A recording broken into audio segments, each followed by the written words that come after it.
My name is Brendan Vaughn. This is FTH 223. Week 4 assignment on August 3rd, 2026. I'm a day late. I got called out last night, so I was able to do my project when I was going to do it, even though I was doing it late. But so the first thing I'm going to talk about is compensator science. So here is our handgun for the course. The slide will sit on top here. It is obviously empty and no feed source. So your compensator would typically sit at the end here. It would be ported and have little holes in it essentially. So this is just the frame, while you're shooting, when you squeeze the trigger, your muzzle, because your hand is below your barrel, wants to come up. So your compensator, essentially, those ports angle the high pressure gases that come out of the end and help to reduce your lift of your barrel, which will help you with your target acquisition and keeping your barrel on plane and on sight with your sights, and also keep the gases out of your face if there was to be any blowback from that. So compensators are there to help with target acquisition, keep on target, especially when you're doing machine guns or rapid fire or anything like that. They help to dissipate the gases and keep your muzzle where you are aiming. So I just completed the trigger pull here, my firearm, with my trigger pull gauge that we received. I did 3 pulls in single action, 3 pulls in double action. I got an average of about 4.16 pounds in single action and then 10.6 pounds in double action, which is pretty heavy. That's a pretty heavy trigger pull in double action, but it's a lot more to be pulling back as well. So the trigger on this before doing our stoning and polishing is it's creaky, it's gritty, it's pretty heavy, which isn't great because then you're going to be anticipating the hammer fall and everything like that, and it's going to affect your accuracy. But with the single action, it's not terrible. It is kind of creaky. It's kind of like reaching that back end.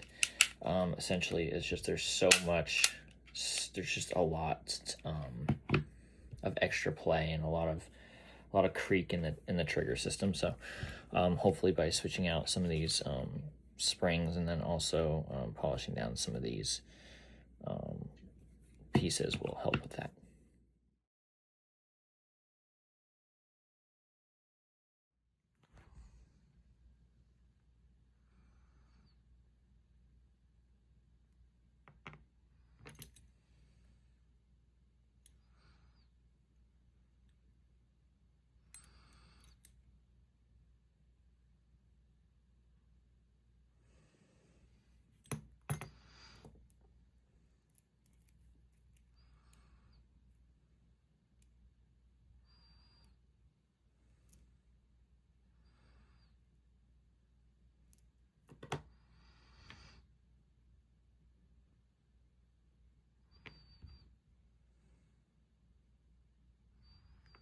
So after stoning and polishing, I was kind of just cleaning up burrs, making sure that the surfaces are smooth. There's no extra pieces of metal that from the factory could cause any catching, which would hold your trigger pull or make it really creaky.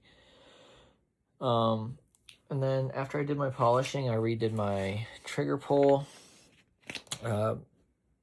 poundage. So after the polish, I got an average of about 3.91 for single action and 10.33 for double action pounds, and which improved from before doing any of the stoning and polishing. Those averages were 4.16 single and double was 10.66. So it helped a little bit, not great. Still a bit of a creaky long pull for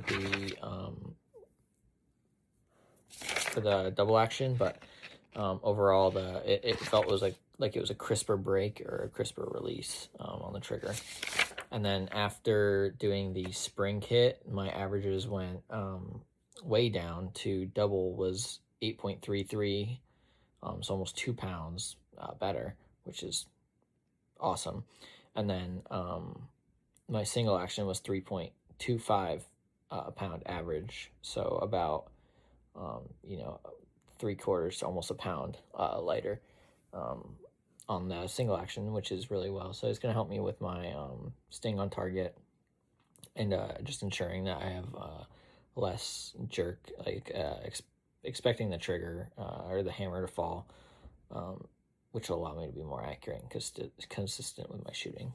When it came to the stoning and polishing, I used the Spyderco stones that we had, and then the polishing material that we were given.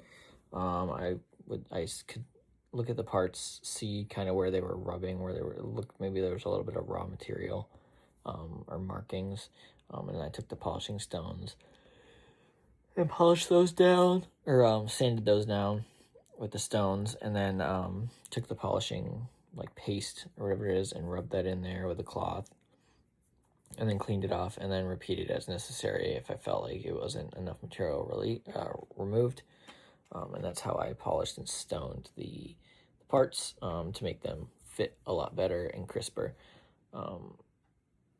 for the trigger pull to be less poundage. So now I'm going to do my drop test. There's no feed source.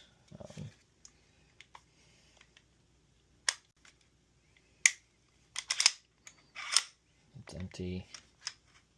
As you can see, nothing in there. So that's good. So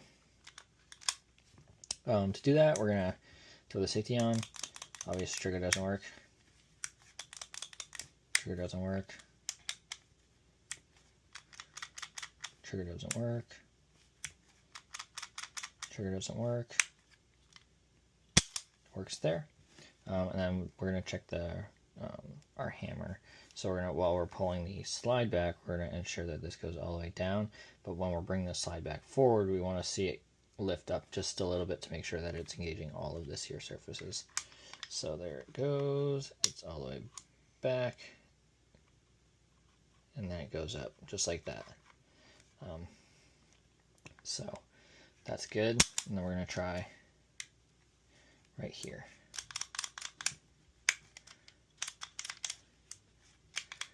And there's our drop test.